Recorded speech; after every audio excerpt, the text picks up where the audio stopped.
ndabaramukije mwebwe mwese mudukurikirana kuri BMBC. Amazina yanje nitwa umukunzi Katia Benita, nkabandi umwe mu bakozi bo muri BMBC, nkabandi muri departement ya communication. No musi rero ndi kumwe na Deje wacu, reka ndamuramutse hama tubandanya twateguye no musi. Ndabaramukije. Ni gute Kati? Sawa? Sawa nawe? Ça va. Presentation katawaye kandi. Okay, nitwa David Ntamakorero. Nk'abanyobora BMBC.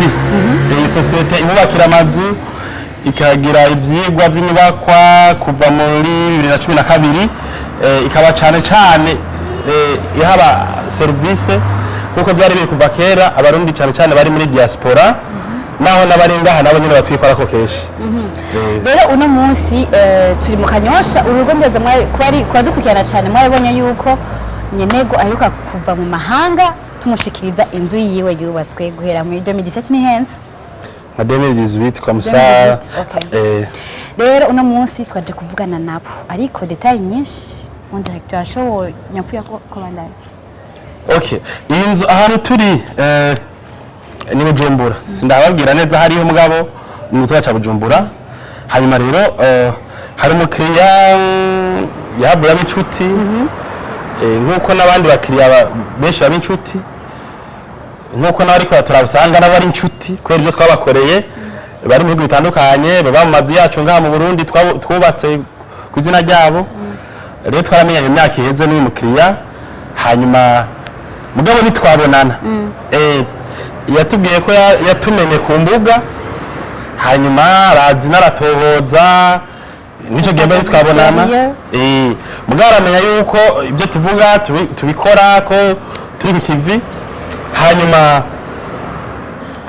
rero haci imyaka tuko turubaka ino nzu maze twaciyemo n'ibintu by'ibiza byo ku isi covid turagwara natwe turakira hanyuma rero mu minsi yavuye ntimatumira neza cyo turahereza ino nzu kugira ngo nyene yashore kuza kuyinjira sivyo. Rero kubera iki turi ngaha uno munsi umuryango banyene inzu nabo baraje no kuvuga mu karuhuko.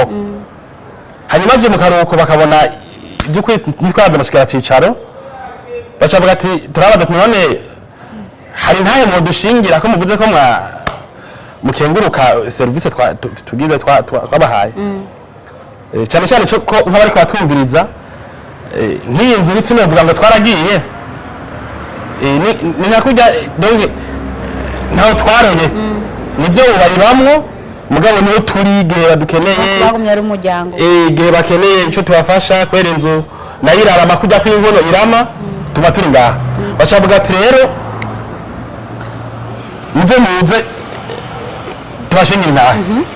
Ubu rero mu kanya abana bakuze banyene urugo baraza kudushingira Intahe tubwire ukuntu babona inzu yabo kuko twari tuzinanye bo sinari ndabazi nawe ntiwari ubazi nabo ntibari banzi kuburyo ndibuka tugiye kuba bategera kuri aeroport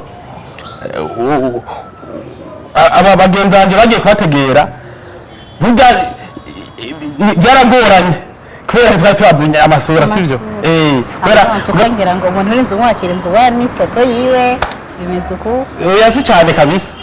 Rero mukanya abana badatabuja bakuze bagomba batuyagire ukuntu umugambi abavyeyi babo bakoranye na BMBC bawubona kuko bavuga ati nitwe nataje tubavuze ko namwe muri abantu biyemera mu bakozi nico. Rero hanyuma mugabo kubera yuko ona je mutama umva bavuga indimi zibe zitamenyekana je ntazi ntavuga neza. Rero muri ico kiganiro muca muyaga n'abajene turi kumwe na mugenzi we bashobora kuvuga mu ndimi z'amahanga ivyongerera jewe ntavyo biraniga sivyo nzahanini kubaka kurusha ibindi canke agafasa gakeyi. sawa nivyo rero murakoze. Hari ikindi Katia ego nshaka gutumira d'abord abantu badukurikirana cyane ko unyaza kwama batubonye cyane muri BMBC broadcasting ndabatumira gukora subscribe atakora subscribe kuri kuma page yacu kuri Instagram yacu kuri Facebook yacu no kuri YouTube madame muturaba cyane ubu dukora ama live murabe ibikorwa byacu n'ibindi byinshi bitandukanye murakoze cyane ni ukuvuga uvuze ati televiziyo yacu nabonye ko mwagiye kuyubaka ubone ibyo bibaha amakuru live aba diaspora bari za Australia Buraya Amerika ari nabo batuma BMBC igira dino nguvu badusha kumatukurikirana uko rero mukanya ngira ngo ntabishe ndabereka hano hantu ndi mugabo mukanya tuzakuba turaga rero naba bamwe inzu hanyuma umuntu yifuza kwembesa mu Burundi yifuza kubaka atinya yanka ko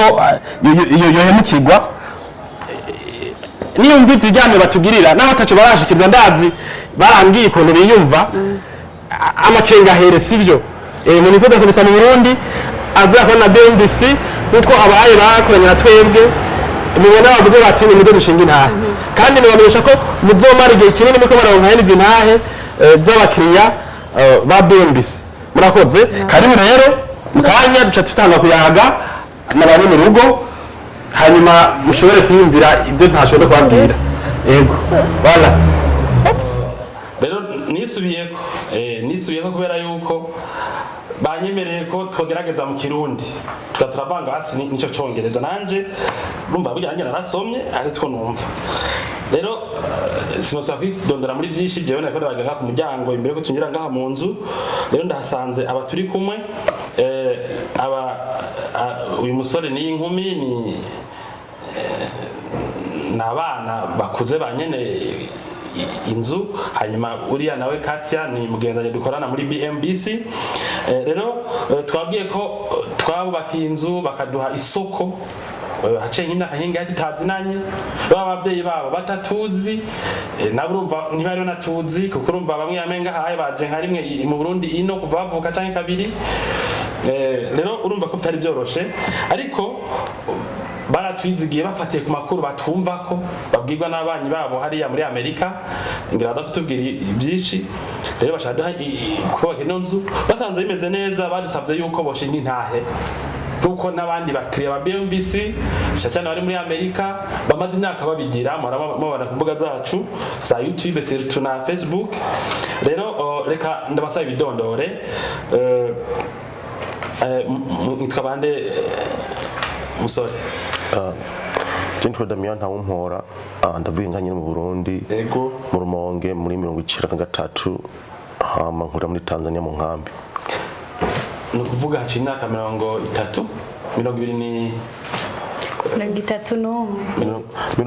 mpereko kwiza 30 voilà rero ucuja muri Tanzania hanyuma muca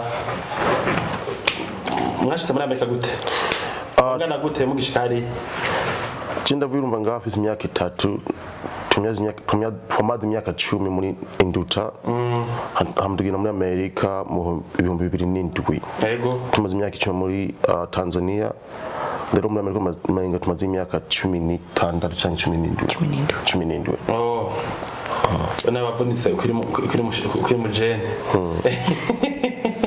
okay hanyuma rero ndaryohewe nanjye nitwa David Ntamakuriro turiko tuyagana mwebwe turi kumwe na umukunzi Katia Benita turi na umukunzi Katia Benita mugendanye dukana muri BMBC mugitatu cyo kumenyesha makuru hanyuma reka nyagere na mushikawe nawe nyina twidondore mademoiselle mu twidondore jendi twanirize nzocumugani yego naje ndavukiye ino mu Burundi mu Kigwena yego ndibaza ndavuye no mfisha umwaka umwe n'amezi 9 ndungiye muri Tanzania Induta yego jewe ndavuye muri Tanzania mfise imyaka 9 mu 2007 tugenda muri Amerika uko musaza nje bivuze tumaze muri Amerika imyaka 17 birameze neza hariya ubuzima buragenda ndarashimye kwera abavyeyi batugarukanye ngaha mu Burundi tukabona iyi ni incuro igira kabiri jewe ngarukino biraryoshe kwera igihugu kirateye imbere ndabibona ibintu biko biragenda neza ndahashimye cyane n'ubugaruka ndoza ndagaruka no urakoze cyane karibu sana okay hanyuma rero Annelise na Damien natwe turabashimiye kwa mwemeye ko tuyaga turakorera imigambi yo kubaka amazu aba diaspora benshi kuva muri 2012 muri za Amerika hariya za Michigan za Colorado za Texas hose za Washington za New York haba hariya abakiriya bacu mugabo hariho bamwe bidakunda ko tuyaga canke batabishima kubona ari mushimye muti tuyage mwakoze cyane rero ndagomba kubabaza igihugu mwagisanze gute imbere ko mushika imbere y'iko mushaka ahiwanyu muhira muri nonzo twubatse mwaduha akazi igihugu mwagisanze gute mubona Burundi imbere kwa Damien mubona hameze gute Jiko ndabivuga nkuko avuze ubaye bwa kabiri tuzino turizoshika no mu 2018 yego iryo ryari ryambere kigiye kirekire kabisa tugakira ico gihe twashikiye mu Rumonge niyo tubonye Burundi mugora mu nusu twashije dushikira muhira ngaha mu nzu matubakiye so biratandukanye kandi biraryoshe bivuga kweri Burundi ko tubona tugomba kugenda buri guhinduka gutera imbere ego ibibazo biracariho mugabo ibintu gutera imbere kandi uko wabivuze urabona nk'iyo company ya ukora ya BMBC Mukoranye ibintu byiza rwose so ndibaza muri myaka zikurikira bizo bitembera imbere bibandanye uko nyene murakoze cyane hanyuma ivyifungurwa bya ifungurwa bagana Amerika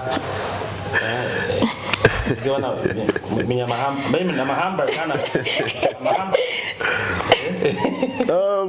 sinzwe eba inge kweri hariya ni nyinshi mugabo ico ndovuga ko inge zo ngaha ndovuga ziri originally nta miti urumva inge ngamushiramwo hariya inge tujya nyinshi urumva barashiramo ibintu byabo bigatuma ico bituma mumva hari ingwara nyinshi zisaze ni kubera inge tujya hariya mugabo kweri je ahandi arashimye inge siguma kuhava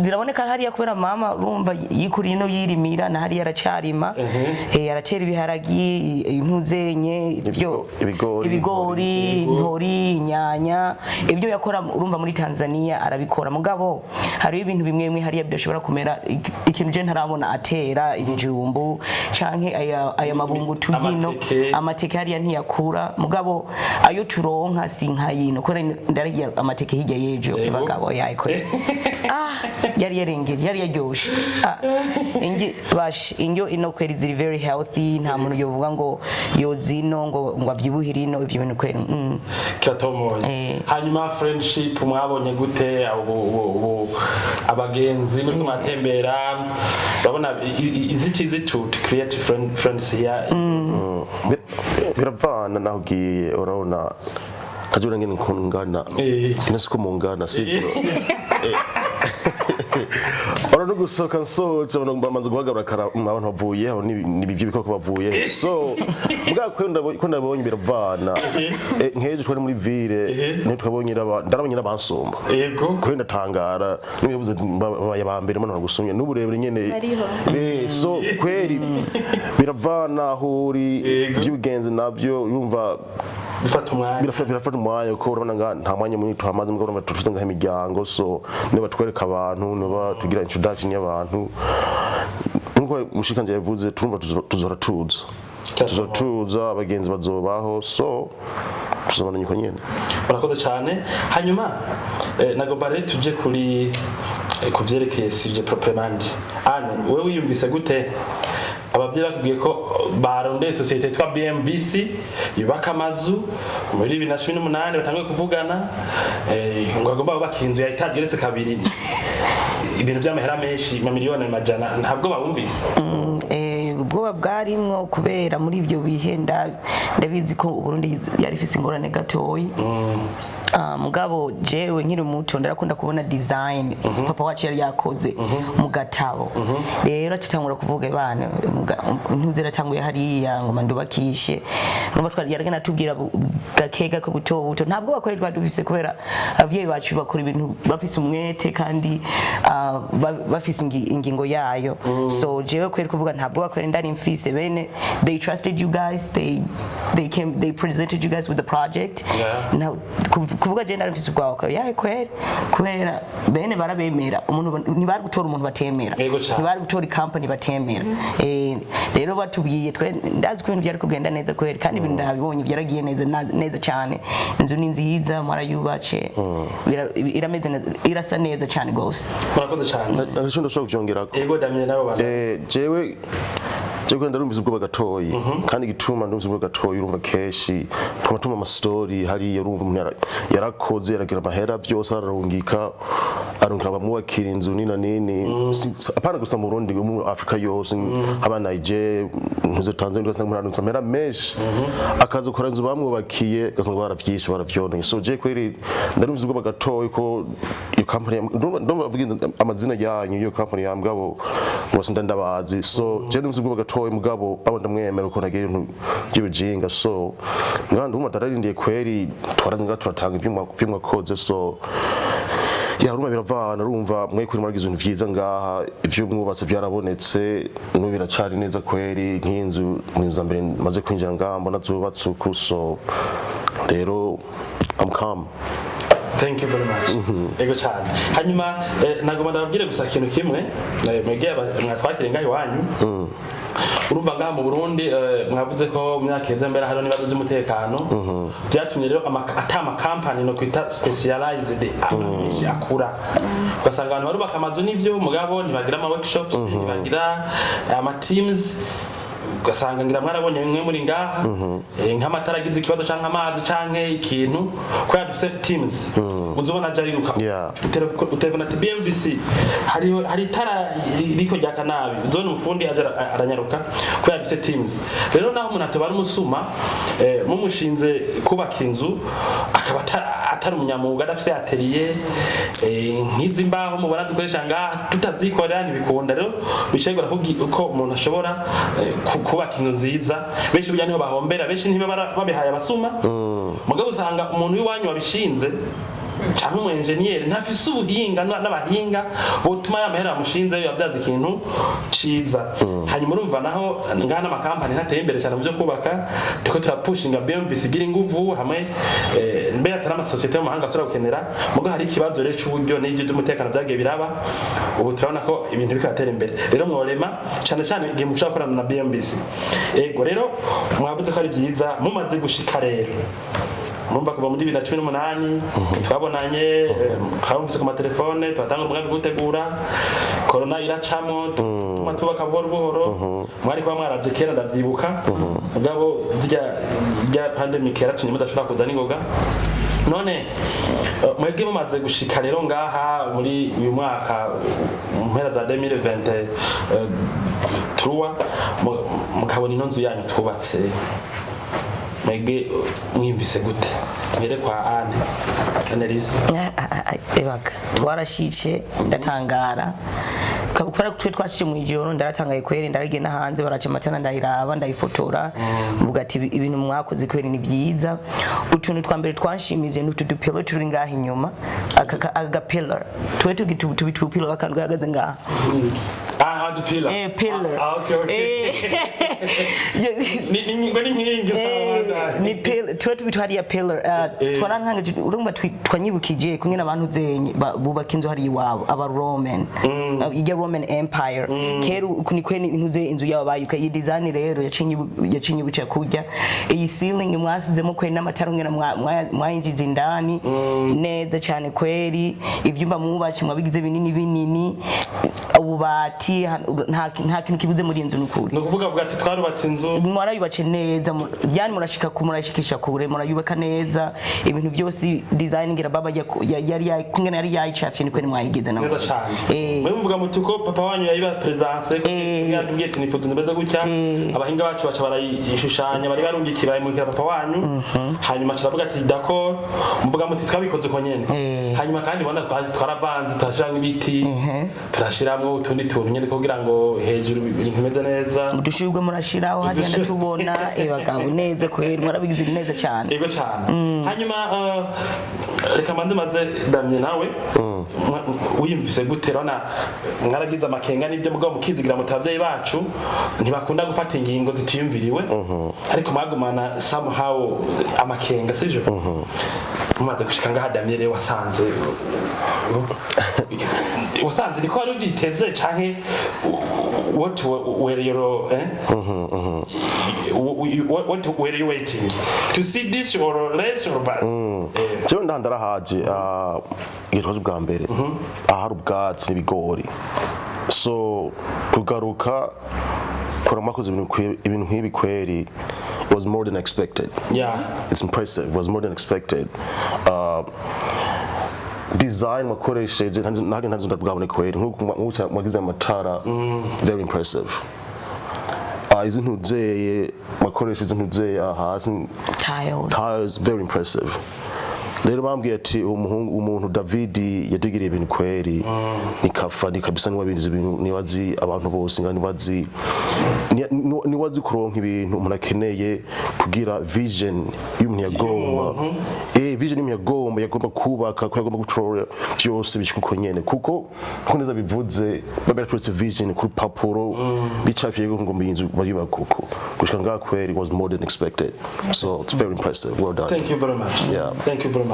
Rero bwa mbere nanye ndabashimiye kubera yuko bwa mbere ho ino nzu yagenze kujya n'izindi zigenda neza kubera banyene byo baba twizigiye mukaduha umwanya hariho ingiye papa arambwira ati shaka kuyinjira mbwa ati hari akantu tutararege sivyo twege mbere muri kanige mwazanga ha twabwiye duti erega aho twaroye nuba kazogenda nabi murabona mwarayije mishikama ari shasha cyane atawundi murayibamo rero nk'utupanga yuko ni mwagenda tuca turika fundi bacu mubabwire muti aka kantu karimo erere nakarimo erere nakarimo erere nakarimo erere hanyuma rero mwege bice migira hari dusigare rero turafunga twanyuma rero donc ikwera inzu irarama kujya kw'inkono kujya nabivuze inzu irarama nayo.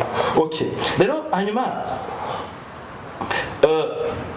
rero mwamaze kuvuga yuko ingingo bavyeyi banyu bafashe gukorana na BMBC namwe mukayishigikira kutari kwihenda bica biboneka mbere yuko kumbure abantu nuba kigira ingorane turi muri 2024 abantu bagira ingorane muri 2024 bagashinga imigambi yabo abantu batabishoboye ariho turi murumva nk'uyu muryango wabera icitegererezo mama wabo yemeye kuzoduha ikiganiro nawe nyene mama waba muri yo ntumbero nyene gukengura ukuntu basanzwe ko ari byiza bafatiye ukuntu bari babyiteze bisigura ko abantu baguma bihenda turavuga ku mbuga ko dukora neza abantu kubera abarundi basiba gukora barasiba kuvuga bakumvisha umuntu ngo ntadukoreshe abantu bakaza nk'akandi babwiye bigana nk'umuntu ashaka kuza inzu yaraheze akaza tukavugana tukubakira inzu abantu biwabo bakamuremera cyangwa bagenda haciye imyaka ibiri baze kuvyonona agaca garuka ngo urumbango je gusaka ngo munyugarire ngo ijyanzu bahanze bakoze dukosa bahanze ngo tabikoni ngo tawo bate ngo munyifashe ya twendi tuza gufata ibintu byamaze koneka ngo tubikore rondera bajya nyine banze babandanye urumva rero ko mwege kubera bitageze hiyo hari ukwicuza mutagira hanyuma ikindi kintu naco gihambaye murabona yuko twegariho turi nico twokonona papa wawe na mama wawe no mvukana baje kukazi baratubona dukorera barazi neza ko turi ready nico nako bakaragenze nabi kuca tugakosora ko niho turi company nitwo kwinyegeza umuntu atubure hamwe asanda yaragakosa sivyo kubera umuntu ashaka kwihenda mugabo twe niho turi hanyuma no bandanya rero hari abarundi baba muri Amerika megi nkariya muba mu iwanyu bega hajya muri leta yande tuwe muri state yitwa Oregon muri city ya Portland. Okay hariya kure nyene kundi ruhande rwa Amerika ujanye ne hariya mwiba hari inyuma urabona wavuye urabona hadisi hiri tuwe muri ruhande rwa Amerika ruva kuri goes cyatomoye je iyo dadisi nta naho ni ya je ni zaje nyina mugatumba mwame jyane no ngarukira sivyo imwe mwaragize okay reka tubanda urumva rero hari abarundi mubana muri Oregon canke muri Texas canke muri Virginia canke hehe muri hariya Diria State hariya canke abajyanye muri Canada n'ahandi buraya kuko no babwira ko twege abakiriya bacu ba mbere ni Amerika abakabiri ni Australia hanyuma Canada bala buraya barakurikira bala Afrika no za Zambia canke za Afrika y'Epfo kose turafiseyo inshuti na za Dubai bico oye rero abo barundi rero muri diaspora bagikekeranya batinya kwinvestinga mu Burundi bavuga bati narabonye nakavyara mugoye baramwije yabaye batabishoboye kuko nabwiye ko amazu yose ibakwa nabi yaba diaspora canke abantu bo ngaha sabantu babivye ubihaye umuntu atabishoboye atabizi adafise nk'iyi logistic dufise naho yoba gukunda yoba muvyeyi wawe biramunanira sivyo abo bantu bose rero baciye bagira ubwoba bagatinya ugasanga ariko bakaza Uganda za Tanzania za Ghana turabazi baragarije natsinye kwaka muri Ghana canke abo bantu mabwiye iki muravye iko mwavuze ko leta zitanga ari nziza ivyo twakoze masanda ari vyiza abantu mu baremesha nabo bakaza kubaka mu Burundi akazashika amazu yabo kuko mwege mashike amazu yanyu mpere kuri Damien Jecho nuvuga uri nk'umurundi ngomba kuza kubaka ngaha none cyo tumugize interview tubabwire tubereke BMBC BMBC kwera kora ibintu bifuza ubwenge ngaha yego barafise urumva team barafise logistics siyo ngo umuntu umwe azobari kubikora bafise abantu urumva bafise peace bari gukora bose siyo umuntu yakononera ibintu so cyo bivuga kwere uri umuntu umwe kubaka mu Burundi cyose bivana n'umuntu barondeye kwigufasha so aha kwere niho bagomba kurana wewe sawa na jewe kweri kakazogera ngomba kubaka ko ndamwibye mwakoze ndondera mwebwe sivyo rero urumva bivana n'umuntu uko agomba kubakira ibintu bifite ubwenge uzota ukabona kweri banyubaka inzu ni kurondera umuntu abizi umuntu afise ubushobozi n'uburyo bukora ivyo bintu cyo ndavuga handi naho kweri biravana n'umuntu okay urakoze cyane Damien mushikawe sinzi nabaje kiki kibazo kuri abo bumva afise ubwoba kwera azabona avuze ane wumva uwo bantu uri kabana ikora Damien yavuze mu Kirundi ngo navuze mu Cyongereza nanje so for the people who are afraid or who get discouraged in any type of way, we are proof that things can be done if you have the right people to do it for you. And being here, seeing her and seeing him and their company, they have done an amazing job to our house and many other houses. So if you don't believe us, you can also go around and ask other people that they have built for, but we are proof and we're letting you know if you are ready and you have a plan to wanting to build a house where you come from, they are who you should call. They are the people you should work with. They will listen. They will whatever errors that they make, they will fix. They will bring your dream home to life. So trust them and believe in them. Thank you very much. Yes. Thank you very much. Okay, let's continue.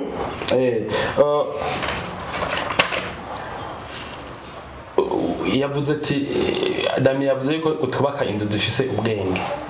Urumva iyi nzu irimo amatelefone bashobora gumabuja ashaka gutelefona mu gikoni atiriwe ashaka gutelefona akavugana n'umukwiziniye ngaha amatelefone akoresha internet atiriwe aramanuka abona ko kuva waje muri vacances ukaba kuri etage ya kabiri nakayiswime uje gutanga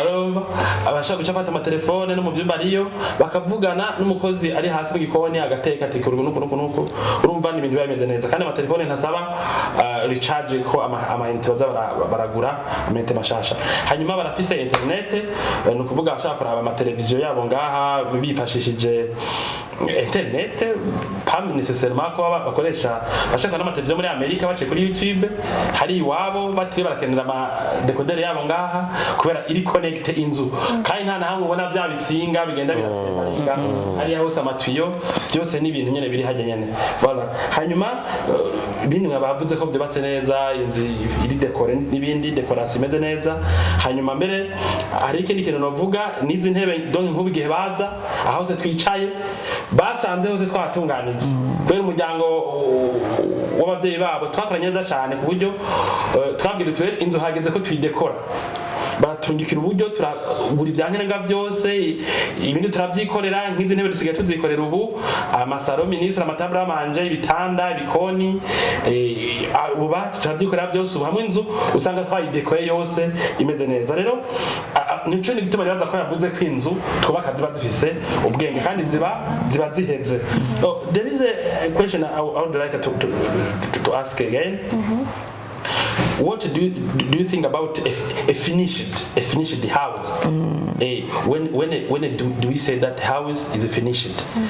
Because here in Burundi, someone tells you, I have finished my house, I'm going to live in my house, and entering inside, you find that So how do you say that this house is finished?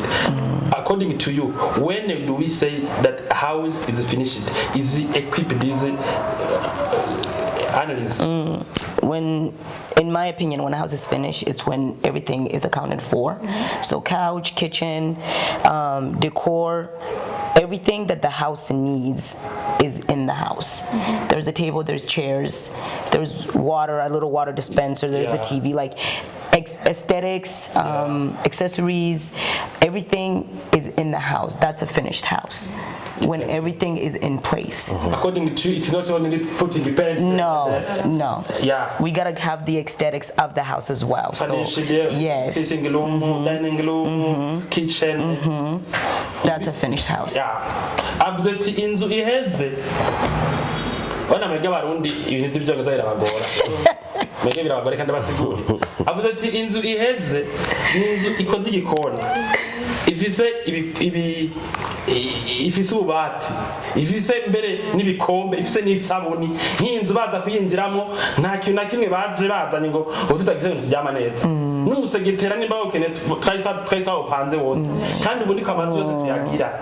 Ubu umuntu ngo nawe bava muri diaspora gute ushikire mu hotel, kandi ibyo bintu tunabikora no kuri busa bambe kwideni bambe uraza ukavuga uti jewe amahera yameranye ibyo bintu bisa $200 byo kushiramwo amatable intebe mu nzu nimwinkorere nzobibariha.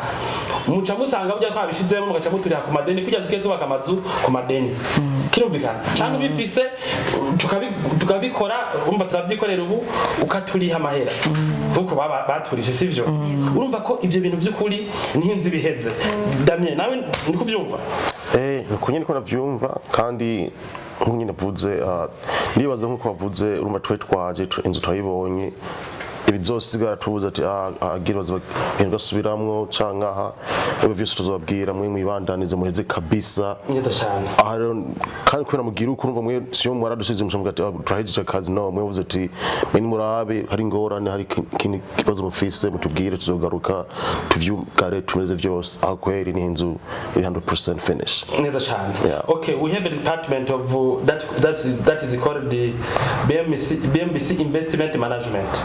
Ni igisata ubura no mweke inzu yanyu turayibashikirije muyibamwo kandi murayishima gose nako turayishima gose kubera abakiriya batatumviye batatwizigiye amazu ntibikunda kutebaka nkuko kubera najya marido tutateye twe gusanga inzu cayononekara vyiza urareka abafundi nyene twetwa kubaka inzu n'irido tukayitera ni climatiser tukayitera cyo nyene sivyo. Rero ubu dusigaye dufite gisata musigira hino nzu nk'ubuyinzu bagatoke kwene twishize gutya n'umuzamu birashobora kononekara ibintu umuzamu ashaka kutayikoropa ashaka kutoza ibiyo kuburyo if you come supplies in February in November usanga ari dust ahantu kugira ntibibuko kugira department yitwa BMBC investment management ituma abantu igera amazu yakotesha ni mara hotesha baraba maintenance kugira mwagi inzu ni nk'umuntu nayiravuga imyitwararikwa akaba kantu kameze nabi bagaca gakora. Rero mwomenya nuko naha muzogenda bigenze neza inzu tuma tuyikurikirana ku buryo nimba ari umukozi ayikora tuma turako yayitwararitse hajya mugoma muze turako byose bikora byose bimeze neza. Urumva ariko because we are a company, we are a team, a great team abantu bakorera hamwe. Rero turazi ko mufise abagenzi muri Amerika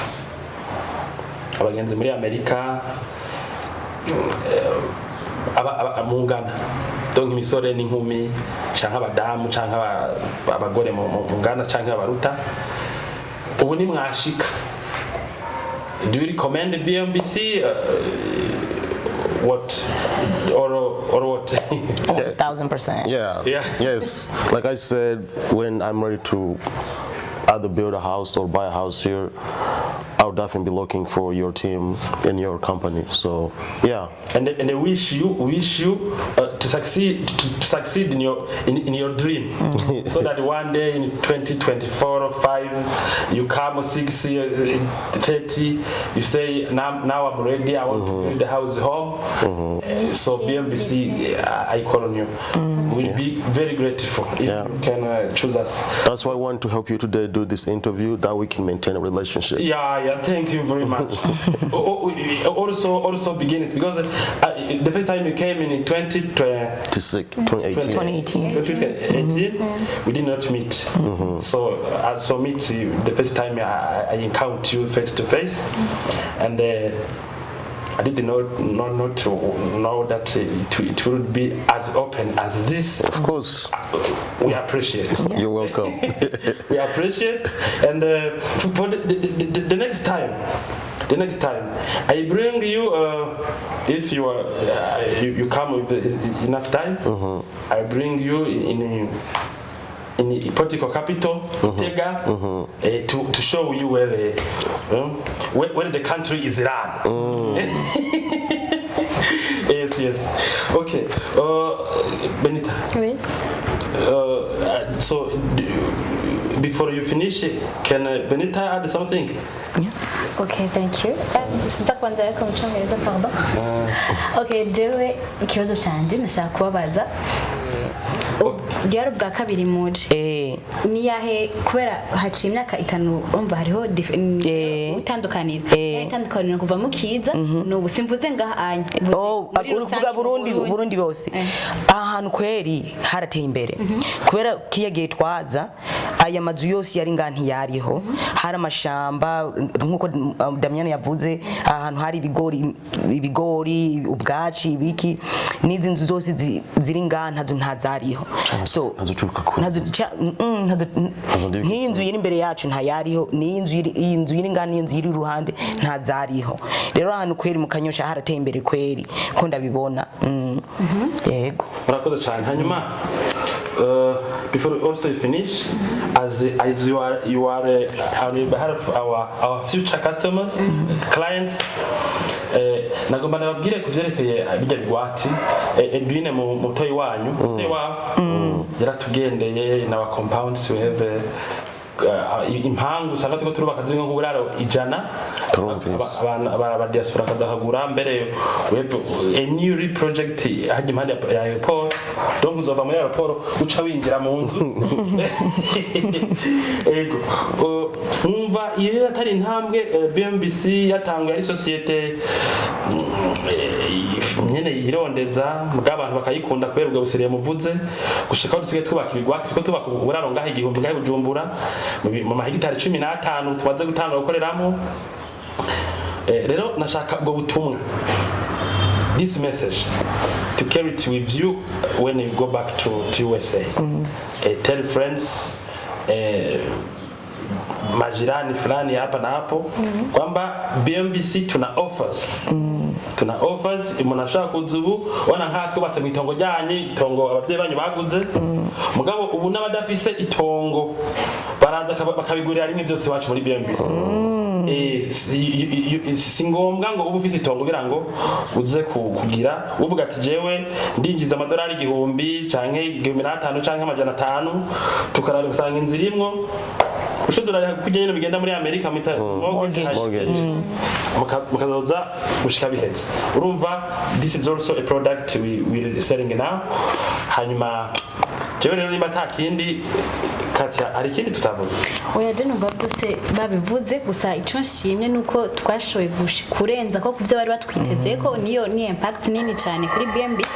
Nandi ndabashima ko nabaduhisemo bakazuba kandi bazona duhitamo ubukurikira. Murakoze cyane. Murakoze. Tuge tuvuga ati yo mwubake neza na BMBC kubera hari igihe umuntu yubaka ntiyubake neza. Hanyuma ubwa tubake neza twaragize ama workshops imiryango yose mubona ngaha izimbaho zose mubona twakoresheje ngaha aya maprafo yose ibi niko tuvyikorera no kuvuga nk'ibi we imported them but what's about woods ibintu bijanye n'ama technician bagira ama air conditioning abagira ibi by'ama televiziyo bagira internet byose niko tuvyikorera hagize igipfa muharabona ko baca basimba kubafasha ibintu bijanye n'amasekirite by'amakamera de surveillance by'amatara byo n'ibya kera dufise abakozi benshi kuvuga ko kazoza ibyo mudushinga kazokwagenda neza rero murakoze turashimiye abakunzi ba BMBC abana n'abadashobora icyongereza nagenda basigurira bana yanje ndagoderega rero mugire umunsi mwiza ego cyane